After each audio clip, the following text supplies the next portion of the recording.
இதை நான் எதிர்பார்க்கவே இல்லை. இவங்க 2 பேரும் ஒரு ஸ்டூடெண்ட். இவங்களோட நேட்டிவ் ஆந்திரா. ஆந்திரா காலேஜ்லேருந்து நான் ஒர்க் பண்ண கம்பெனிக்கு ஃபியூ மந்த்ஸ் முன்னாடி இன்டர்ன்ஷிப்காக வந்தவங்க தான் இவங்க. இன்டர்ன்ஷிப் முடிஞ்சு ஆந்திராவுக்கு போயிட்டாங்க. அப்படி இருக்கும்போது இப்போ சடனாக வந்து எனக்கு எப்படி சர்ப்ரைஸ் கொடுத்துருக்காங்கன்னு பாருங்களேன்.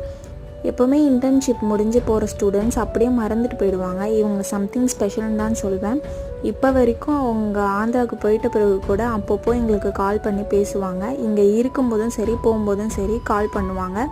எனக்கு உடம்பு சரியில்லாதப்போ கூட ஹாஸ்பிட்டலுக்கு வந்து பார்த்தாங்க. இப்போது சர்ப்ரைஸாக வந்து என்னை பார்த்தது மட்டும் இல்லாமல் சர்ப்ரைஸாக ஒரு gift கொடுத்துருந்தாங்க.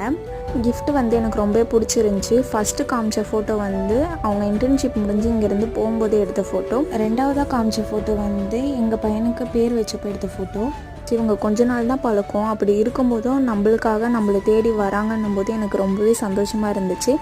சிந்துஜான்ற இன்னொரு பொண்ணும் வந்திருந்தா நான் ரொம்ப ஹாப்பியாக இருந்திருப்பேன்.